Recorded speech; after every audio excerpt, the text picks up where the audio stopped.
कर्नाटक विधानसभेच्या निवडणुकीचा निकाल लागला आणि त्या निकालामध्ये काँग्रेसला बहुमत मिळालेलं आहे। बहुमत मिळून त्यांना चांगलंच यश संपादन केलेलं आहे, त्याबद्दल त्यांचं अभिनंदन। आणि हे अभिनंदन करणं महाराष्ट्रातील भाजपच्या नेत्यांना कुठेतरी खुपतं आहे। हे खुपणं खरं तर चुकीचं आहे, कारण आपली एक संस्कृती आहे की आपले कितीही मतभेद असले तरी एखाद्याला एखाद्या विषयात यश संपादन झालं तर आपण त्याचं अभिनंदन करतो।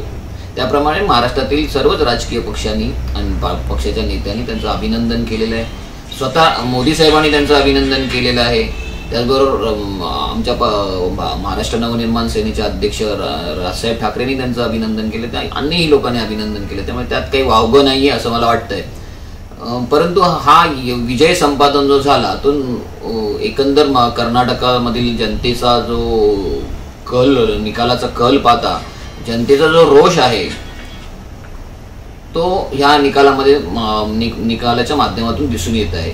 आणि हीच परिस्थिती महाराष्ट्राच्या राजकारणात झालेली आहे। महाराष्ट्राच्या राजकारणात सुद्धा हा जो काही कर्नाटकात काही 2 वर्षापूर्वी जो घोडेबाजार झाला तोच घोडेबाजार महाराष्ट्रातही झाला होता। आणि ह्या सगळ्या गोष्टीचा जो राजकीय चिखल आहे ह्याचा रोष कर्नाटकात जसा निघाला तसा महाराष्ट्रात देखील निघू शकतो। महाराष्ट्रातील नागरिक जे आहेत हे सुद्धा ह्या सगळ्या राजकारणाला विटलेले आहेत। सो मला असं वाटतं की वेळीच सत्ताधाऱ्यांनी याचा बोध घ्यावा, अन्यथा येणाऱ्या निवडणुकीमध्ये महाराष्ट्रात देखील कर्नाटकाची पुनरावृत्ती होऊ शकते।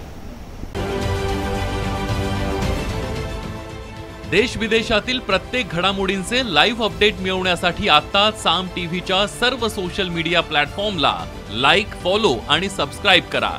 तसंच सर्व नोटिफिकेशनसाठी बेल आयकॉन प्रेस करायला विसरू नका।